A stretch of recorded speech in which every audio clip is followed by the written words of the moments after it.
अभिषेक शर्मा के तूफान में उड़ल इंग्लैंड, चक्रवर्ती के चक्रवात में फंसल इंग्लैंड। तो सबसे पहले नमस्कार प्रणाम तमाम भोजपुरिया क्रिकेट के दर्शक लोगन। आज चर्चा में हमारे साथ फिर से जुड़ गए बारन हमारे मित्र पांडे जी। तो अब विस्तार से जानल जाई। पांडे जी, ईडन गार्डन्स में T20 मैच देखनी कि ना? अरे ये अभिषेक शर्मा तो कमाल कर दिहलन, खेलवा के रंगे बदल दिहलन। सही कहली तिवारी जी। अभिषेक शर्मा तो 34 गेंदवा पर 79 रन बनवलस, 5 चौका आ 8 छक्का। ई तो जैसे युवराज सिंह के याद दिला दिलस। उनका क्लीन हिटिंग देख के ईडन गार्डन के दर्शकवा लोग खूब झूम उठल रहे।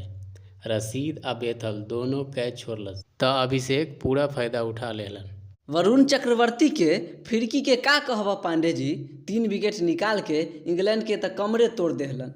बिल्कुल तिवारी जी, चक्रवर्ती तो चक्रवात बन गई रहे ईडन गार्डन में। वो प्लेयर ऑफ द मैच बन गईलन आ ई IPL में खेल के जो अनुभव बटोरले रहलन ओकरा पूरा फायदा उठवलन। पांडे जी, आई अर्शदीप के भी मत भुलाई। वो तो सबसे ज़्यादा विकेट लेवे वाला भारतीय बॉलर बन गईलन। 97 विकेट हो गईलन उनका नाम। सही तिवारी जी, इंग्लैंड के शुरुआती 2 विकेट गिरा के अर्शदीप पूरा दबाव बना देलन। इंग्लैंड फिर पूरा मैच में वो दबाव से न उबर पावल। पांडे जी, इस संजू सैमसन के विस्फोटक अंदाज देखनी। 22 रन 1 ओवर में ठोक देहलन, लेकिन लंबा पारी न खेल पावलन। हाँ तिवारी जी, लेकिन शुरुआती आक्रामकता से इंग्लैंड के गेंदबाजन के लाइन लेंथ बिगाड़ देलन। वह बहुत काम आयल बात। पांडे जी, और वो बटलर के पारी देख के बुझाइल अच्छा खेली, लेकिन दूसरा छोर से साथ न मिलल।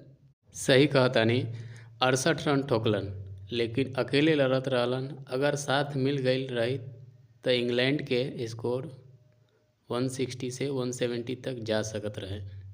चली जे भी भइल भारत के लेल अच्छा भइल।